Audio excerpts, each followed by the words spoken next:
Matthew 3 verse 13 no-14 uJesu uqhamuka eGalile uya kobhabhadiswa uJohane. Uma efika uJohane uthi uza kimi. Uma efika uJohane uyamnqabela uthi uza kimi ukuzobhabhadiswa yimina, engabe mina obhabhadiswa wena. Bamba-ke lento is not about umbhabhadiso. Le message it's about honorish another man or woman of God or child of God. Lithi iBhayibheli imoya yabaprofethi iyathobelana. La sibona uJohane ekwiministry, kufika uJesu azi ukuthi uJohane ukwiministry uzosubmit ukuthi please baptize me, but akasho uJesu ukuthi Johann, mina I'm not anointed. And uJohane uthi no, angikwazi ukuthi ngibhabhadise wena mina. Wena mina ubhabhadise mina. So manje la kubangwa ini? Kubangwa ukuthobelana. Imoya yabaprofethi iyathobelana. Listen to me, child of God. Any person, no matter is a woman of God or a powerful man of God, who does not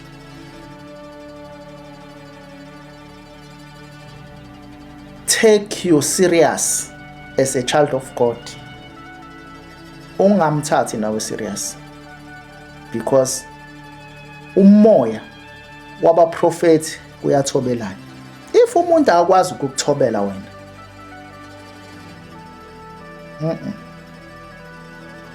awuhlangene nomuntu onomoya kaNkulunkulu. Umoya engcwele angakuthulisa usuliqalile iculo.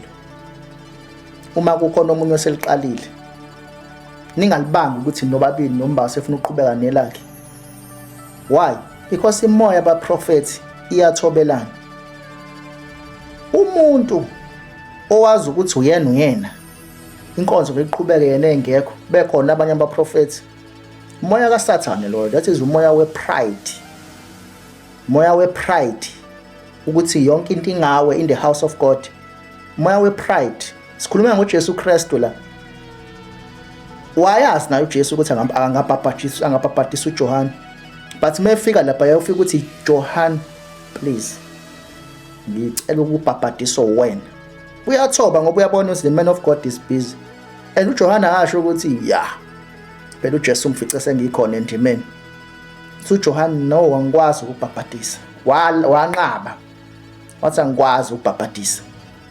Ngeke ngivume bhabhadisa wena mina. Bengubani mina ukuthi ngabhabhadisa wena?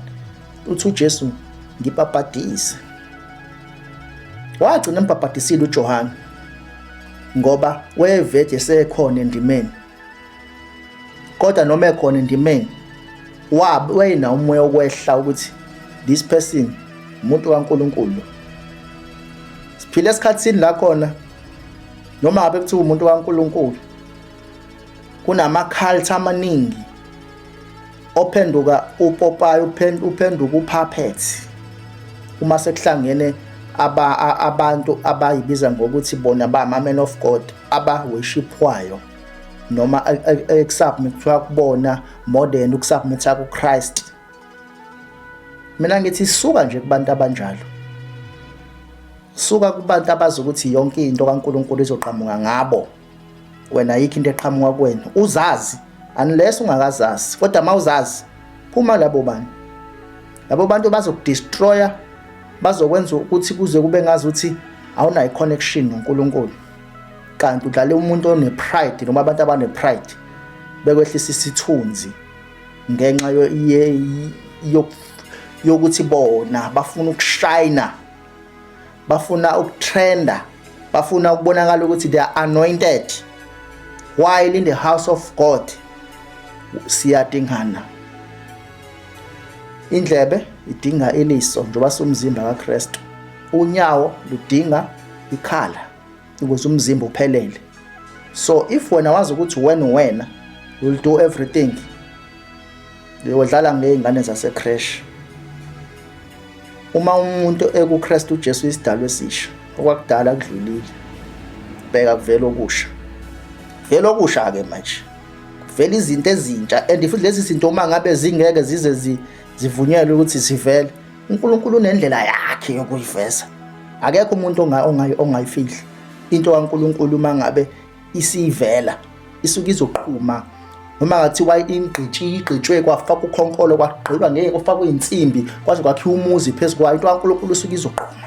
Yaqhuma kuJosepha, sebemvale bamfaka phansi emgodini, sebemfake phansi emgodini, abafowabo bethi bayaqeda ngaye inyanga yamaphuphu. Yaqhuma into kaNkulunkulu, yaqhuma into kaNkulunkulu, ngoba into kaNkulunkulu isuke izoqhuma. Doesn't matter ukuthi bakuvalele kangakanani.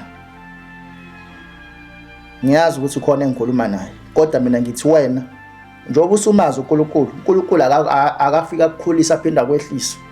uNkulunkulu ufuna ukhule njalo enkosini. Laba bakubukele ngazi ukuthi uphansi bazobona uNkulunkulu wakho ukuthi awukho phansi, uphezulu, ngoba yena uphakeme. Phakeme kakhulu uNkulunkulu. Akuyena uNkulunkulu ohamba labantu abaphansi. Awukho phansi wena, ukuthi nje usuke waba sendaweni la khona kunabantu ababukelana phansi.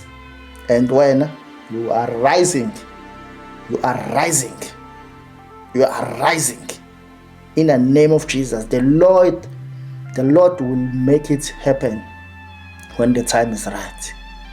The Lord will make it happen in Jesus' name.